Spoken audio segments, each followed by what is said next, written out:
Hi guys, it's Simon here and welcome to this very special training. Now, if we're going to launch any kind of product and put it into the marketplace, we don't want to just be creating an ebook and putting it onto a website and hoping people buy it. What we need to do is build value in the marketplace, as you've learned, and then we want to launch a product. And I'm very excited to have on the training today James Klobasa, all the way from, where are you, James? Right this second. Mate, I'm on the Sunshine Coast of Australia. Awesome stuff. And James is, if we're able to get the video here, James is a product launch mentor. James, can you give us like a brief overview first of all in terms of those that aren't familiar with product launches, really what they are and how they can really help a business? Okay, yeah, I guess product launches were made famous by Jeff Walker, really. He's the creator of Product Launch Formula, and he started that back in 2006.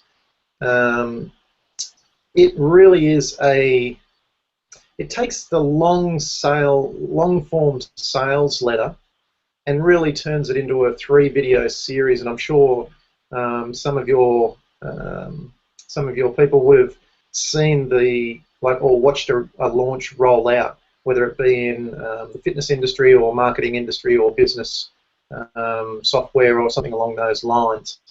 Now, there's a really structured format for that, and in using that format or that formula, it takes people through a really specific sort of mental, I guess it takes them through all the mental triggers to get them to a point where, instead of them thinking you're a sort of sleazy car salesman online, they're actually more leaning towards you're a good guy, you've given away great content, and they actually look forward to seeing what your product is. Excuse me, I've just got a mosquito right there in front of my face. Yeah, so it's really about building raving fans, building your list, and positioning your product in a really nice, friendly sort of manner without sounding very salesy. So it's a really nice formula, and I found it to work every time, pretty much. Yeah, it's great. Still got this mosquito. Excuse me, guys. Mosquitoes here in Australia, they're like big as horseflies. What would you say, James, are the main pillars to a product launch? I mean, a lot of people see them happening, and it's a case of now we need to start implementing it into our own product. So what would you say are the main kind of pillars, and making sure we get those right in the opening kind of stages of developing our own product launch? Okay, really the two biggest ones are a really solid offer. So instead of just putting out something like a weak offer, as far as something that may just convert, you've got to make it over the top. You've got to make it an absolute no-brainer. And in moving from content to the offer, you have to have that as the next logical step. So as you're providing content and rolling out your launch, that should go in a formulaic way and present the product as the next logical step in their progression. So yeah, really solid offer. That's probably the #1 item. Number 2 would be a great story, and most people have a great story, whether it's where they've come from, and really you've got to relate this to the viewer. So it's sort of, what's their problem? How did you overcome that problem? Where did you find the solution? And proving that you can overcome that solution, and then of course proving that you've done that for other people as well. Sorry? I was just going to say, many of those who've gone through my program have initially in the opening stages created founding members, and from that they've got survey data. So would you say it's quite important to use that data for the launch in kind of sequencing things? Yeah, it's actually critical. Often clients that I work with may sort of presume that their client base is, say, for example, a 35-year-old professional lady, career orientated, and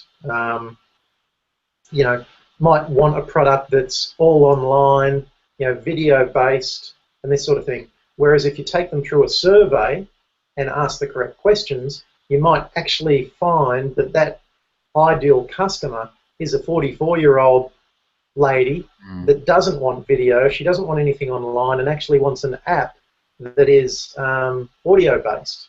So surveys can be really powerful in just finding out what you need to provide, what their biggest pain points are, and how you can actually provide the solution for them. Not enough people do surveys, and they don't do them intentionally with the correct language to sort of gather that information from their clients. So it's a really good point, and not enough people do them, and just a really important thing to do. Definitely. I was going to say, after that, after having a solid offer and a great story, probably the final thing is a nice simple flow to your actual launch. I like to keep things really simple, and not a lot of people like to get technical and complicate things and have too many sort of too many things for the viewer to look at. I just like to keep it really simple, keep the message on path. Got you. So for those, for example, who have gone from a starting standpoint and they want to launch their product and have this flow and provide value in the marketplace and have a really successful income boost from their launch, what is kind of a good benchmark to set in terms of the amount of people you would want to have on your list as a minimum? Okay. I like to, if I'm just launching to my own list, I like to build it to probably the 3,000 mark, okay? And that would be for a single video, maybe with a sales letter style of launch. So just with the, you've probably seen them before, video at the top of the page with the sales letter below, and just driving emails straight to that video sales letter. Okay, I probably want about 3,000 people. Now there's different things to do. If you're launching to a much smaller list, there are ways to maximize that as well. I run what I call a six-figure survey, and I've done this to even groups of probably 100 people, where it's really targeted, and we ascertain through a survey what they want. We push them towards a higher end product, like a higher dollar value product, and then we make them apply for that position.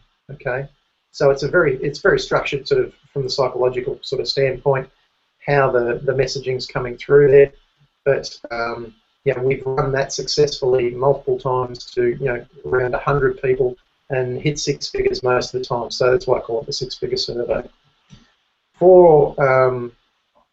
There's of course the other end of the spectrum where you can launch to JV lists, and most people out there, this is the quickest way to scale your business, hands down. And if you're just starting out, it's best to become chummy with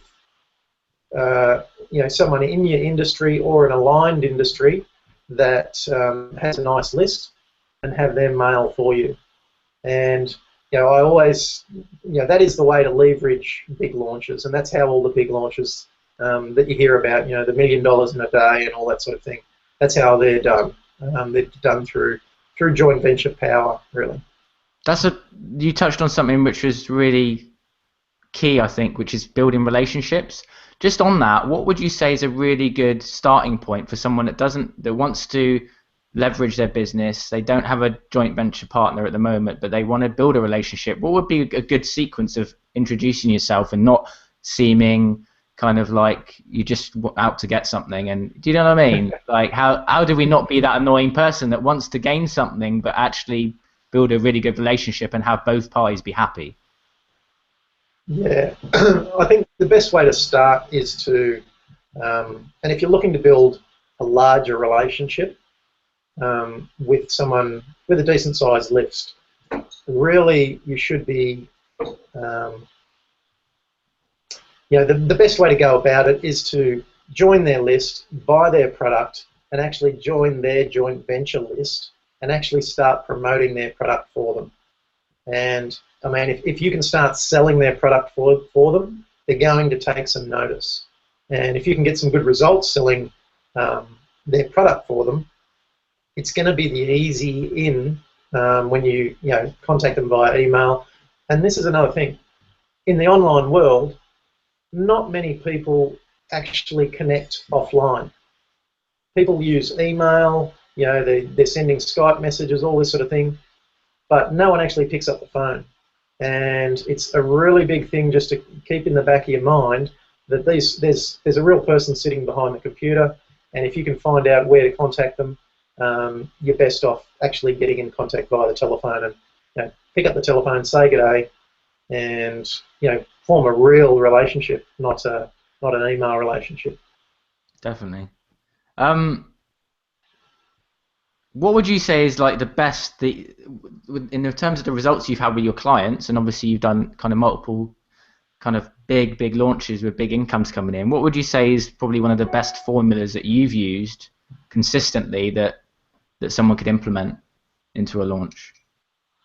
Okay, like some of your viewers there may have heard of Jeff Walker's product launch formula, and I've used that successfully a number of times. I've also used like a single video sales letter really successfully. So that's just driving traffic to a single page with a video and pretty much a buy button at the bottom of it. But the way we've done that is through leveraging joint venture relationships. And as I said, I've done some big sort of six-figure launches with our survey method, and that's on higher dollar items, sort of $15,000 and above. But the smaller stuff, the sort of the $27 piece of software with an upsell of $100, we've done some really big launches like, through that method with a single video sales letter and leveraging joint venture partnerships. What would you say to those that have kind of a written kind of long form sales letter and they're thinking about doing a video? What's the key when it comes to switching over to a video sales letter? Because of course we can get a video sales letter done and it still can't convert possibly. So what's the secret really if you've got something which is already converting on a written sales letter? What's the good transition to move over to a video sales letter? And also there's the investment cost too, right? Because people are going to be playing that off in their mind. Yeah, look, these days you can get video sales letters done really sort of cost effectively. Mm. And whether it's just words on the screen or an actual sort of talking head video, you've probably seen some of the cartoon videos that get around now. They convert really well. I would actually get a professional script written and have that filmed, whether it be sort of PowerPoint, text on the screen type style, or whether it be a talking head. Yeah, I think it's one of those things nowadays. It's much more engaging to have video, and it's worth the investment. Put it that way. I haven't done a long form sales letter page without a video in the last 4 years. So Wow. it's I mean I use it for everything, and they convert done well. And I think I did send you some documents earlier, Simon, and I think maybe if you can, there's one there called, I think it's sales video structure. Just let me check. The simple sales sequence, and that will show your guys how to actually set up their sales videos, and that's for a video sales letter style. Maybe you can make that available in your members area. But I would get them, a professional video script done, get it professionally put together, you're probably looking at $1,000 or $2,000. So still not a lot of money if you're turning over a few dollars. Of course, it's a it's a little investment if you've just started out, but well worth it over time. Definitely. Then just switching back to the joint venture partners again. When's a good time to start building those relationships? If you've got a launch coming up on a certain date, when would you say? Obviously. Yeah. Okay. Yeah. It's best to build that relationship as early as possible. But normally 30 to 60 days out, we'll start to communicate more readily with the joint venture partners. We'll start to let them know, what our launch dates are, what we're expecting during the launch. We'll give them access to our pre-launch content, and that's the video content or anything else. We might send them to the sales page, let them have a look at it. We'll send them email so that they can, pre-written email for their list, that sort of thing. So 30 to 60 days out is normally a good time frame to start sort of ramping up the communication. And what are they looking for as a key element? Obviously, the product's got to be good, and it's got to match their audience, right? But what are some other things that they're really looking for that's going to make them stand out if they've got all these different emails coming in from different potential partners? Really, something that's going to easily align with their list. Something that's actually going to provide good content so that they're not burning their list. And at the end of the day, they're all like little school kids in high school. They want some money. So good conversions. And really with a launch, it's best to test your launch first, get those conversion numbers, and then go out to your joint venture partners with those numbers. So have your own launch within your own so build up your list to at least 3,000, have your launch, get your numbers, and then use those numbers to attract. Definitely, yeah. And one way to do this is obviously you've got your launch, your video page. You might have tested that to your internal list. What we do then is actually set up a JV blog and actually drive all the JV traffic to that blog, and that will tell the story. It's kind of the launch before the launch, and we talk up the numbers. We talk up whether you're running, you might run a competition for best sales. Who makes the most sales. You put all the prizes on there and you talk it up in that fashion on that JV launch blog.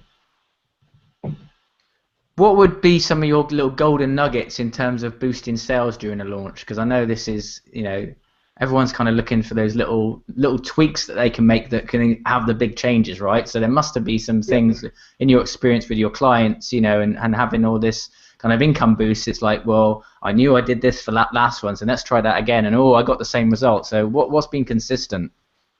Yeah,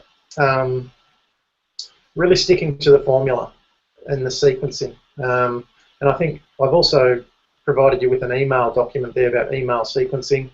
Really stick to the sequencing. Make sure that all the mental triggers are in there.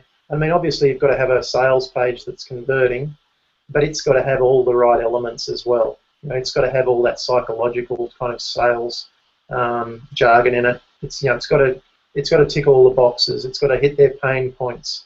It's got to provide the solution. It's got to have that killer offer at the end. That sort of irresistible offer.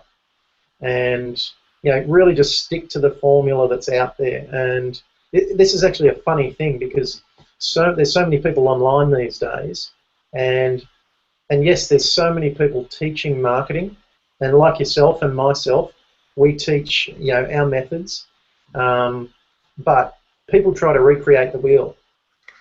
Yeah. And really, we've obviously been taught. We've been in this for a long time, so we've had successes.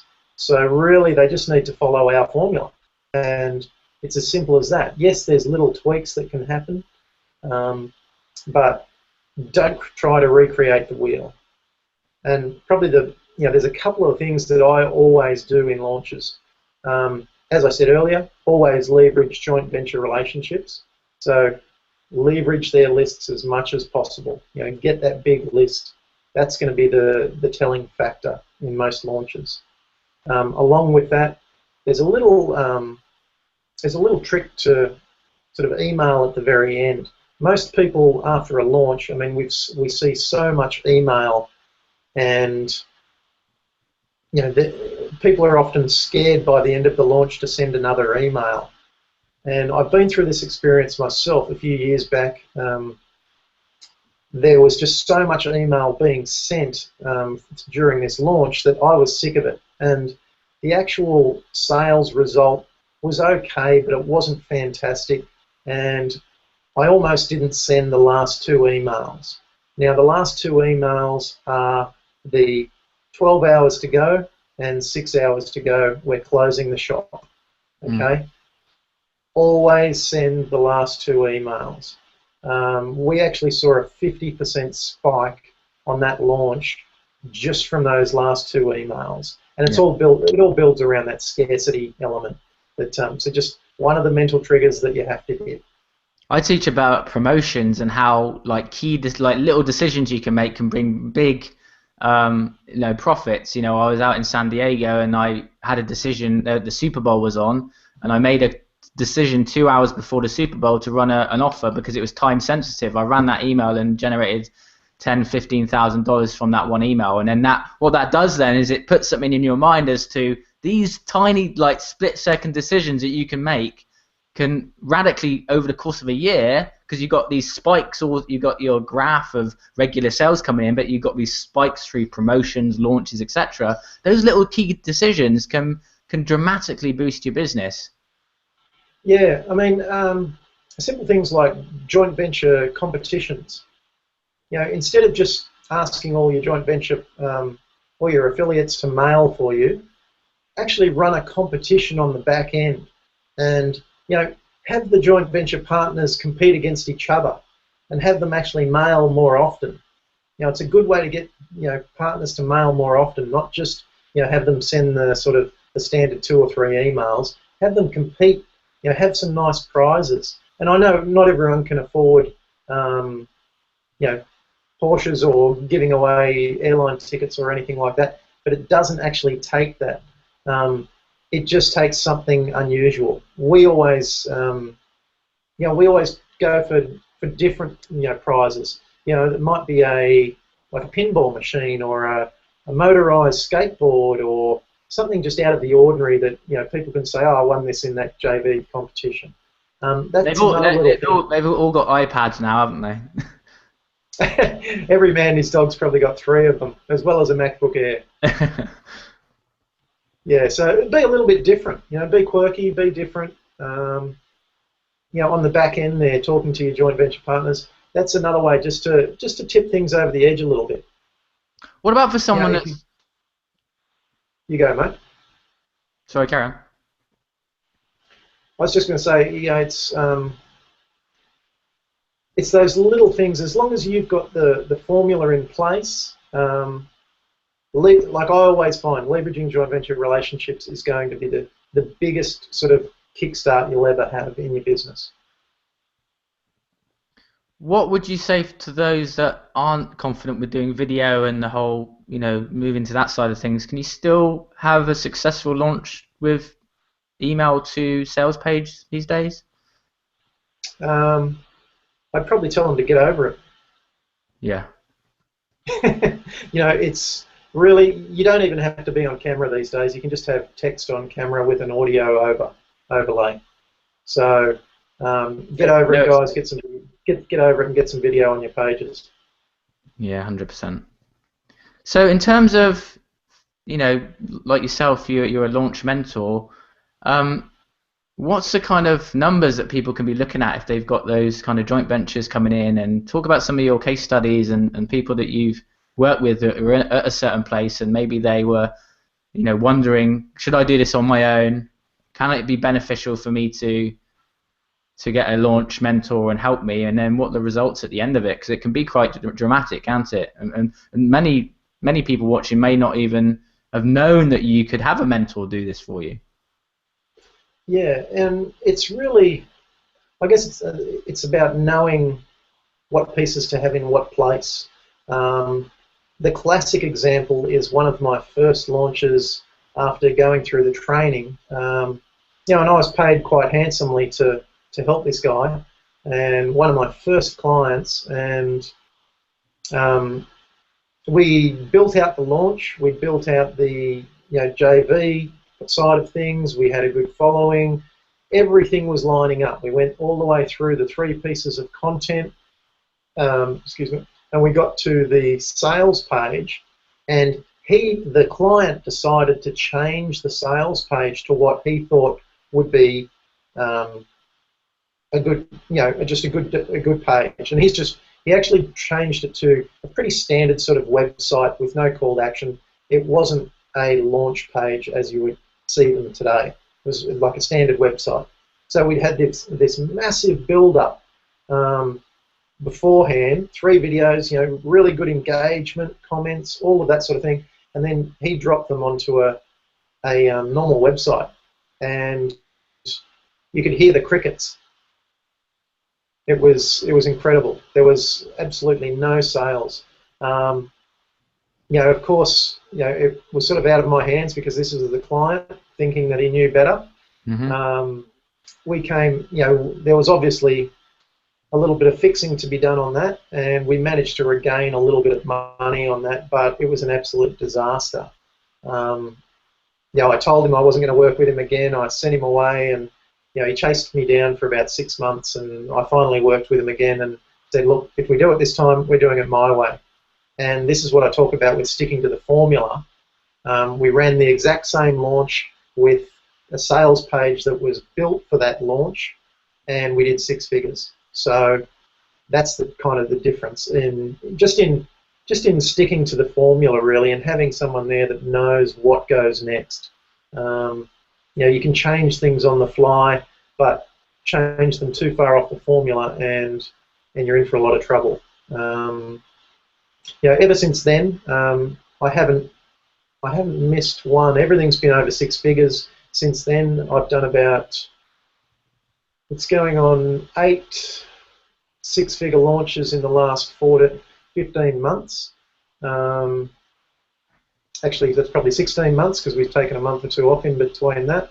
So really consistent launches. And that's, I guess, the benefit of having someone like myself on board is just being able to have that consistency, because we've been in the trenches. I've done every piece of work from write the emails to design the video to, know the tech side. I know every single little moving piece that has to happen in a launch. And nowadays I don't do a lot of that work. I actually outsource and have a team around me that does a lot of that work. But I know what has to happen and in what order.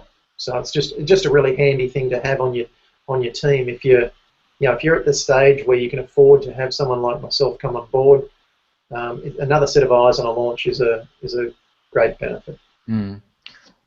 I know there's a lot of documents that you've provided to really help the guys, which is fantastic. Do you want to just go through one of those, just so we can kind of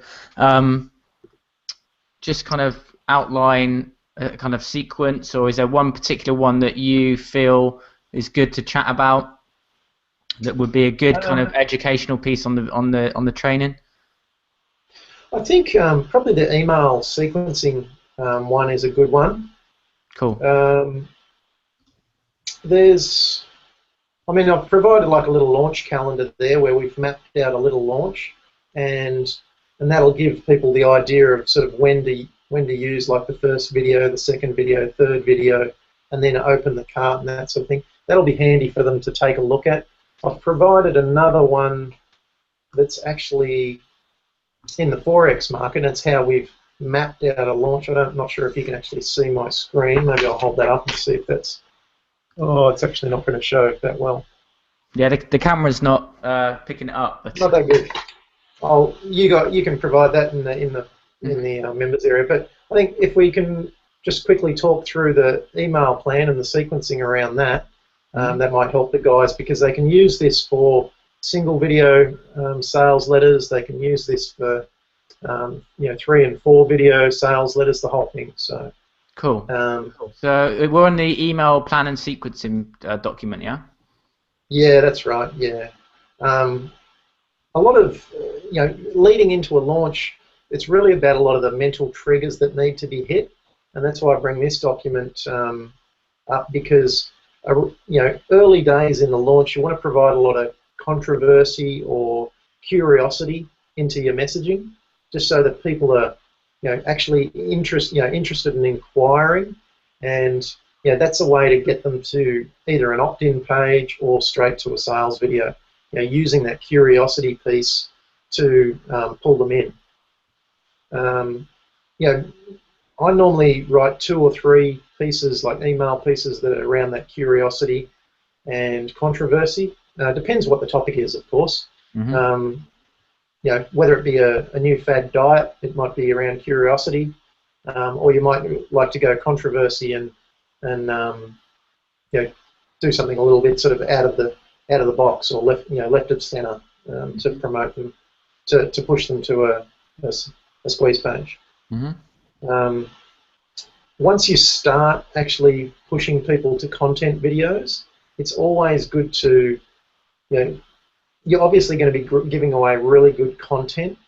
Quality content causes reciprocity, causes people to want to give back, and then you're able to, ask for comments, ask for people to share, the site, that sort of thing. So really good to, be giving away quality content, causing that reciprocity and causing people to act. Because the more value that they get, the higher the chance of them buying the product, right? Yeah, well, and even at the early stages, it's not even about them buying the product. It's about them just being engaged enough to continue the journey. Mm-hmm. Just to find out more about yourself, because at this point you're still gaining trust with them.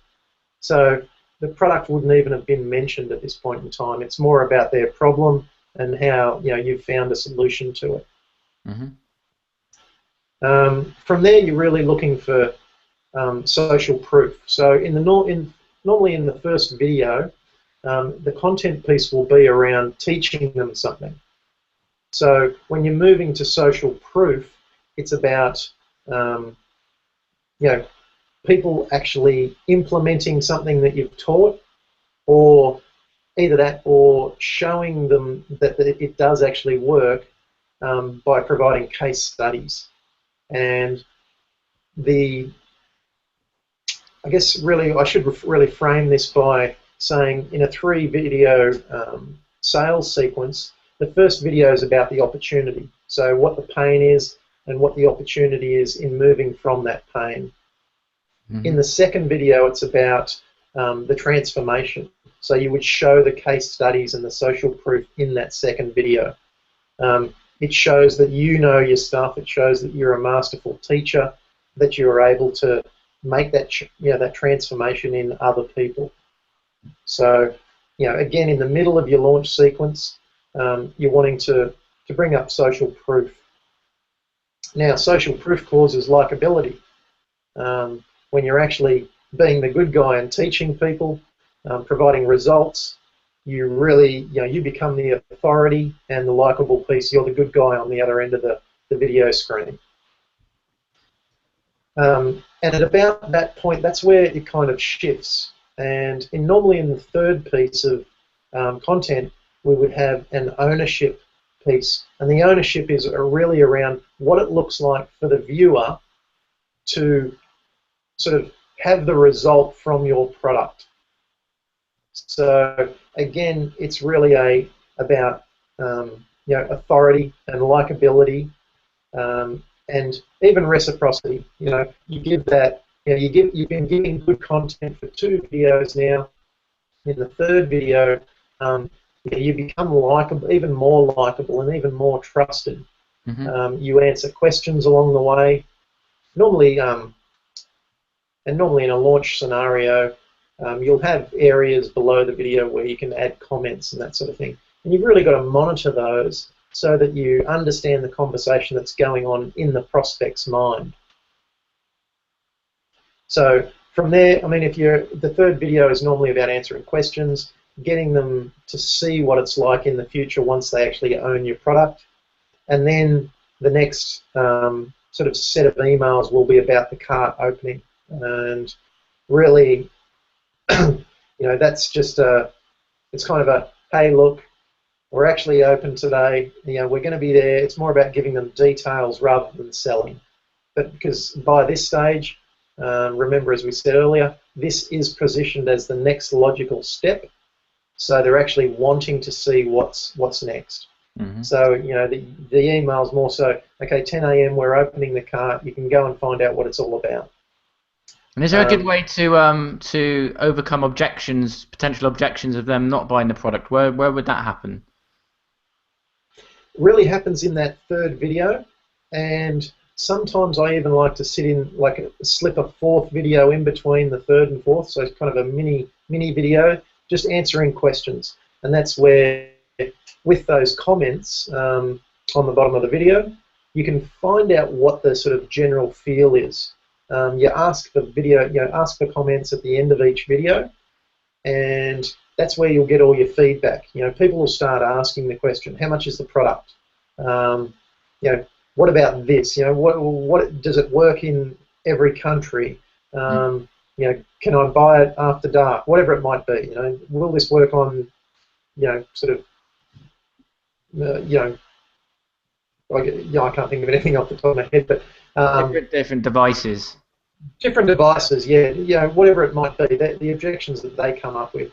You'll find all those out in those comments, and that's why it's nice to answer some of those comments.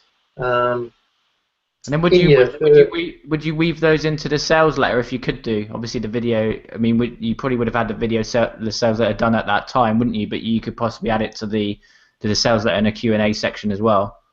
Yeah, of course. Look, there does, it comes back to good planning. Of course, if you've surveyed your list beforehand, before you've even started building the launch, you'll know probably the top 3 or 4 objections. In the first video, you should overcome the number 1 objection. In video 2, you overcome the second biggest one. Video 3, the third biggest one. And really, the comments and all that, they're going to be the little objections. You overcome those big objections with the content that you're teaching. So, one big one that I found. Sorry, mate, you go. I was just going to say one that I found with people that did purchase when we did Paleo in a Box was asking whether they, and this came up time and time again, which we could show in retrospect we could have put into the launch sequence was, do I still get access to the program after the length of the period that it's offered? So it's a 6-week program. Do I still get access after those 6 weeks? Yeah, and it's little things like that you can answer really easily in just a short Q&A video.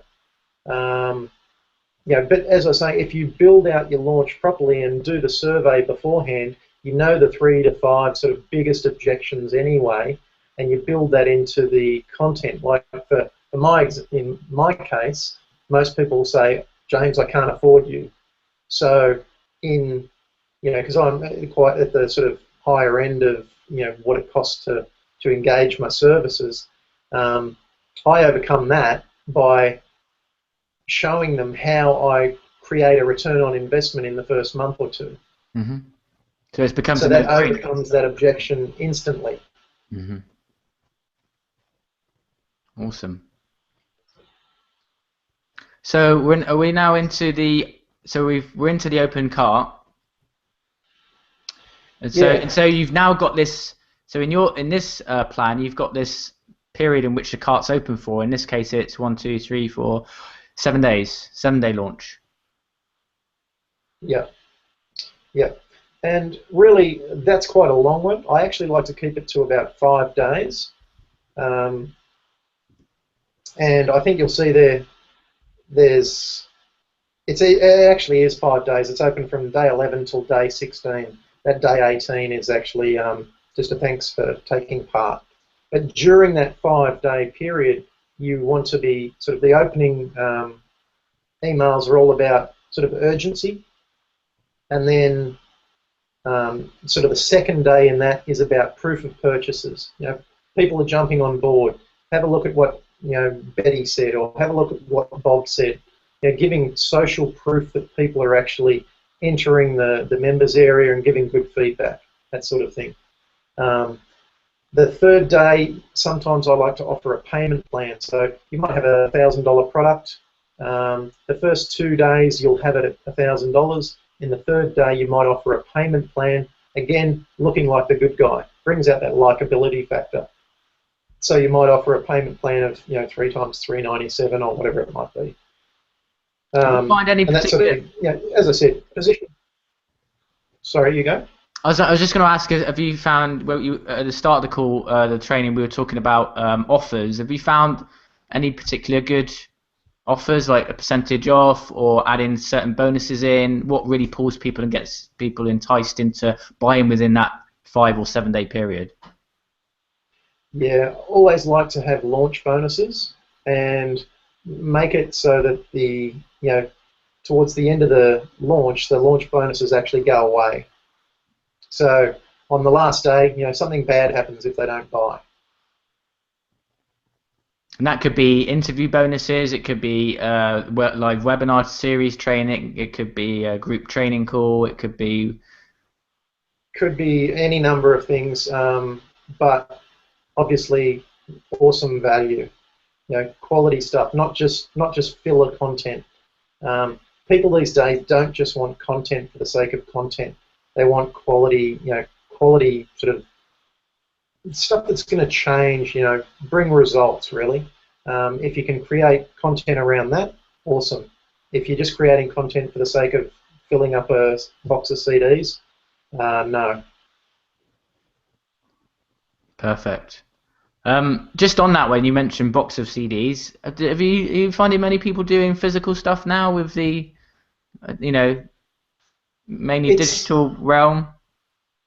It's actually interesting. I was with a client during the week, and we've grown her business to the sort of the 7-figure mark really quickly, and we're looking to go sort of multiple millions.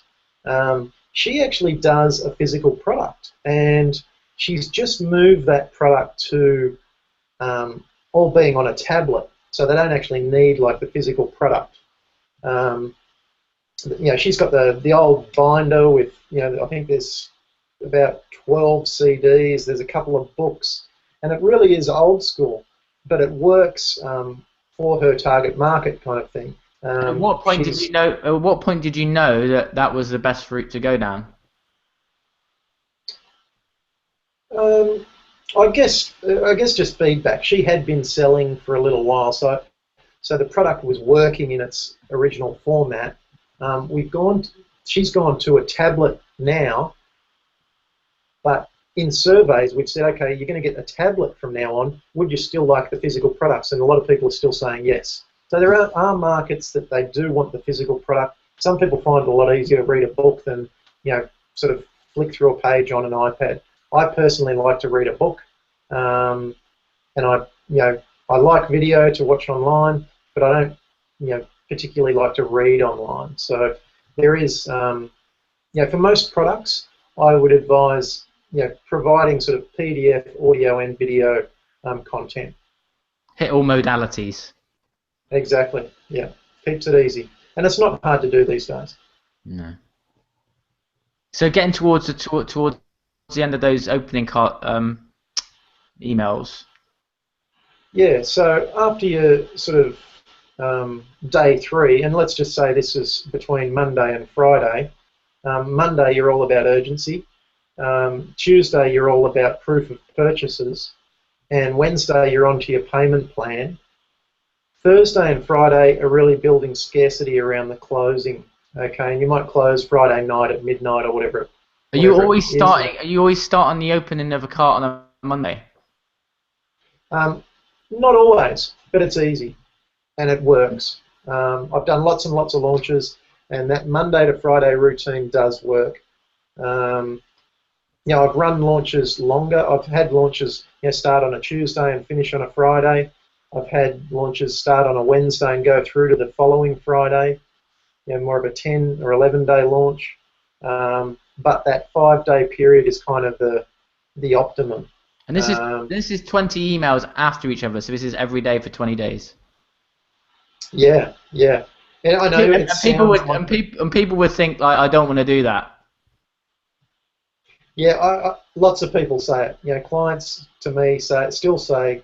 Um, Actually, I had a meeting with a guy this morning that we're doing a really big launch for in January in the meditation market, and he was saying that's a hell of a lot of email, James, and it certainly is. Because But most if you, people are used to sending one a month, right? And they think that they're going to annoy their list by sending two a month. that's right. It's I mean, you've got to think if you're providing awesome content, then people don't mind opening it. And you'll actually find that if you're providing really good content and it's engaging, open rates rise, click-through rates rise, and it's nothing to go from sort of 10% open rates, which is the sort of normal on email these days, up to, you know, like I've had open rates as high as 60 and 70% during a launch, and that's towards the end of a launch. Have you noticed a drop now with Google's new kind of system of promotions and whatnot? Because a lot of stuff's going into those folders with mine. Yeah, it's interesting. I guess, not really. I mean, maybe a little bit, but not really. I think it still comes back to having really great content, being engaging, and having timely content as well. People, you know, don't just create content for the sake of teaching people. Create content that's relevant, you know, at that time and place, you know, as well as being sort of amazing at the same time. Good stuff. You know, you've really got to. I mean, engagement is one of the biggest things, and it's a hard thing to kind of manage, but engagement's really what, you know, your content has to be about. And so building that targeted list in the first place is critical, as opposed to getting as many people on a, you know, a fan page or into an email list of just numbers. It's not about the numbers; it's about the target of that person. It's about knowing what they want. I've done 127. Like my record is $127,000. So 127K in a day through a list of 41 people that was just super targeted. I mean, obviously that was a high-priced product, but knowing your market, knowing what they want and when they want it, you know, obviously through that was our six-figure survey, you know, knowing exactly what they want and then giving it to them is one of the, you know, best ways to go. So yeah, a small list that's totally engaged is much better than a big list. Stuff. So moving through the sequence then, so we're on to the back end of the launch week, and then you've obviously got the reopens. Yeah, I mean, the last 2 days, Thursday, Friday, were always about scarcity and the actual launch closing down. From there, I normally leave it until, say, the following Wednesday. So if you closed on a Friday, you might leave it until the following Tuesday or Wednesday, and just, you know, send out a general email saying, look, we've had a couple of credit card you know, cancellations, or there's a couple of seats being left open. People with credit card problems, whatever they might be, and there's normally a good excuse for that. And just say you're going to reopen it the next day for for a 24-hour period. And in that 24-hour period, you might send 2 emails just saying, look, guys, there's a couple of openings. Everyone's, you know, starting the program. They've started. You know, you're not going to be behind. It's time to jump in this week. And you know, if you're keen, there's still time. Let's just talk about the real impact of these, just now in the general terms, the real impact of this in a business that has a product, is putting a product out there into the marketplace, but isn't doing this kind of sequencing, this formula. What's the downside? Let's say someone's got an email list of 3,000, or they're just launching, they haven't built the list, and they're just not even introducing this. In terms of sales, it's huge, isn't it? It is. I've been at this 4 years, and I've never had it not work. And as I said, apart from that one launch that absolutely bombed, where the client changed the sales page, every launch I've done has been a 6-figure launch. So That's the difference. And really, if you're able to, and I mean, it doesn't even matter if it's six figures. If you've got a business that's turning over $2,000 a month, and you put together a nice little launch, I can almost guarantee that you're going to hit, sort of $7,000 or $13,000, or it will be the kickstart that you need to go to the next level. And this is why I love it so much. This is why I've actually been a product launch sort of mentor and manager for the last 4 years, because it hasn't failed me, and I love seeing the smile on people's faces when the money starts rushing in. It's exciting. You get a kick out of it. There's a huge buzz. It builds momentum for the next launch and for your business in an ongoing way. Launches build your list. They fill up the bank account, and they provide you with the conversation to know what to give your list next. So during the launch conversation, you're getting so much feedback that you know what what your people are asking for. What sort of turns their crank, and what turns them on. You know how to deliver stuff. And if it's a flop, you'll know why too, because you'll get the feedback. So it builds momentum in your business. It also, and that's the thing. If you have a successful launch and you get some really good sort of conversion numbers, it's a great opportunity to go straight out to joint venture partners and say, I just did this launch last week, had some great numbers. How about joining me for the next one? It builds the momentum in your business in an ongoing fashion. And I've seen people run launches every month. I've seen people run them every quarter. I've seen people run them once a year. And it's a huge kickstart at any time. I've actually, I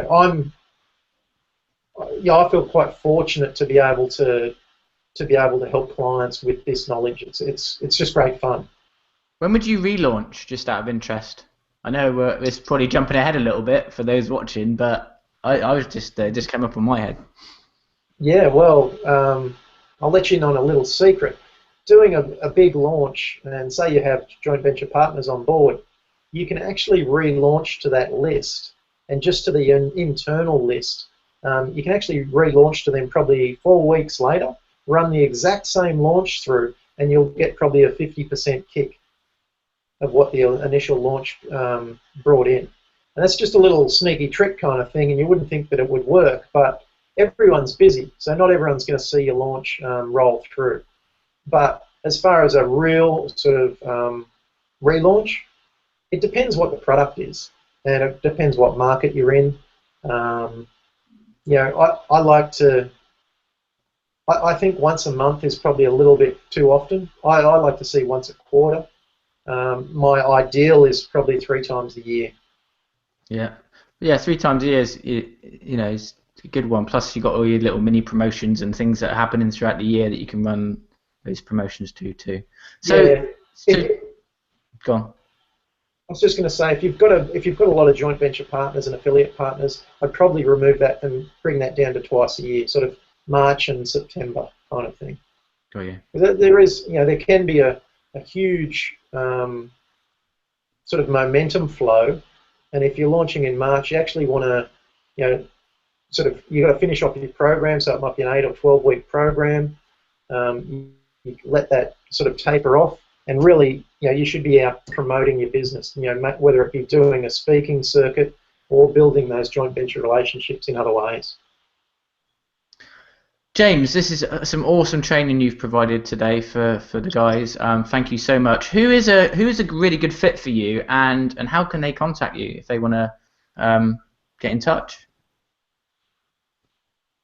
Well, I think I'm sure you'll be able to provide a link there to my email or something. I think my email's on some of those documents if you add them to the members area. But who's a perfect fit?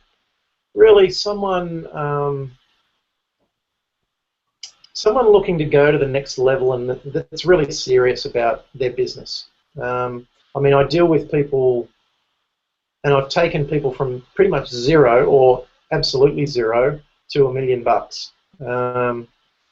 Obviously, if you have a list, if you've got over 5,000 people, if you're turning over a few $1,000s a month sort of thing, $5,000 to $10,000 a month, I'd be keen to speak with you. I know there's ways. Once people get to that sort of 5,000, sort of 3,000 to 5,000 on their list, there's ways to scale quite quickly. So yeah, that's kind of